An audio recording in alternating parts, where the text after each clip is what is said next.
but they're going to have to learn quickly because the games come thick and fast. But the transfer window, of course, is still open until the 1st of September. One of the biggest stories of the last few days, it feels like it's been going on for months, has been Moises Caicedo's potential transfer to Chelsea. That now looks as though it is going to happen, and he is going to be going to Chelsea. Reports now that he's having his medical, and in fact that medical has been completed with Chelsea. But that going on in the background of the draw between Chelsea and Liverpool yesterday.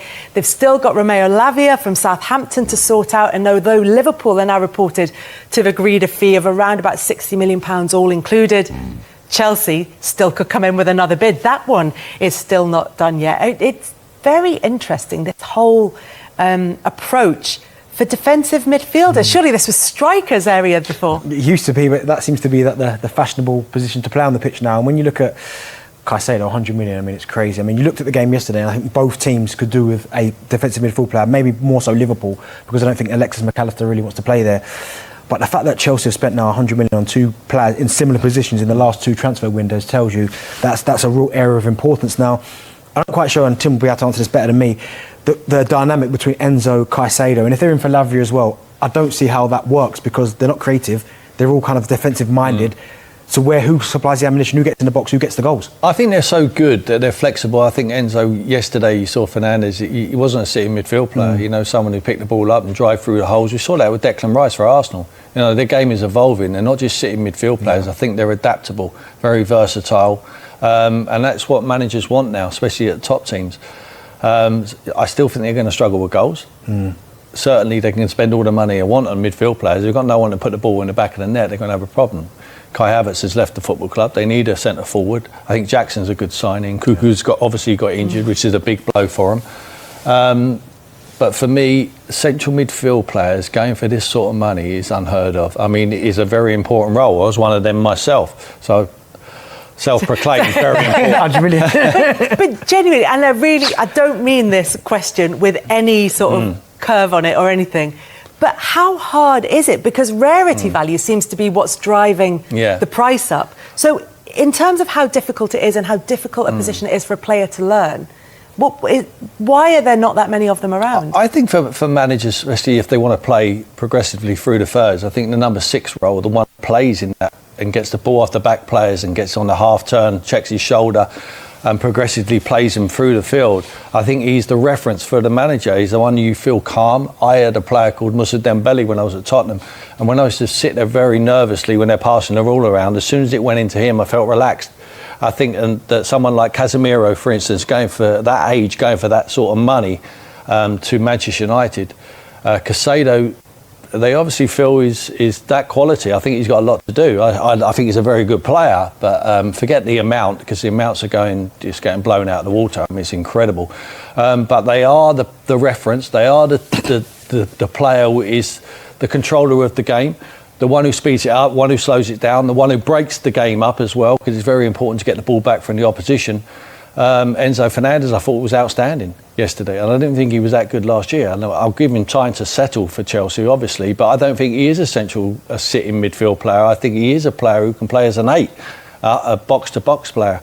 So that versatility is everything for the managers, and they obviously feel they're very important, and there's not a lot of them around of the quality what they need, hence why they're playing so much for these 1 or 2 players. Yeah, as Tim said, you know, the market has just gone crazy for defensive midfielders at the moment, and it sort of goes back almost to bringing in, I know he's not necessarily a natural defensive midfielder, but bringing in Enzo Fernandez and breaking the record for him, and then you've got Declan Rice going to Arsenal, and now Moises Caicedo, plus we've got the ongoing battle for Romeo Lavia, which I think started at 30-odd million and is now up to 16, potentially, should Chelsea come back in, could rise even higher. And Southampton are sitting back with their feet up, just waiting for the phone to ring again, aren't they? It's throughout the whole of yesterday's game, they're watching it going, every second that went by, his price is going up and up. I think as far as all of these midfielders are concerned, particularly Caicedo, this is front page news as well as back page news, because this speaks to the economic power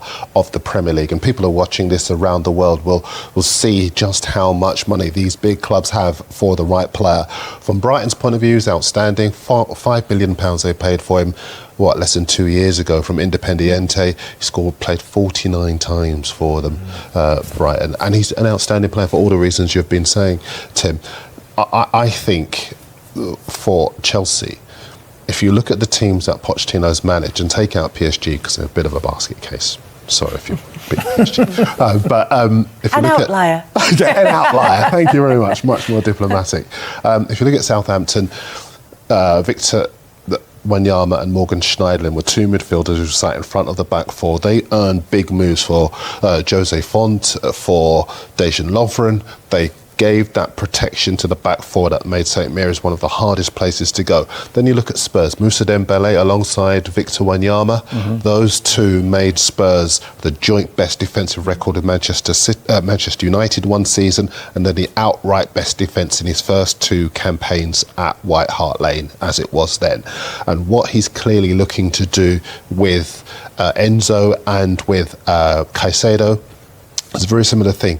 You will not, once he signs Caicedo, see a situation where their midfield is as overrun as Liverpool managed to yesterday. He wants to provide a shield for that back four so that he can build from the back and make Stamford Bridge a fortress, as it wasn't last season. Everybody knows how easy it was to go to Stamford Bridge and get points last season. That will not be the case when he signs Caicedo. So I think he's got a very, very clear idea of the way that he wants to play. It may be two of them. He does want that depth. He does want to be able to sustain a title challenge. And he's been very open about the fact that when you're at Chelsea, you don't have room for manoeuvre. You have to go for number one. I think if there is going to be a challenger to... Sorry, Righty, when you're coming up, if you're going to say this. But if there's going to be a challenger to City, I think it'll be Chelsea. Let's hear what Righty does think about that. He's in Australia at the moment, but he is listening.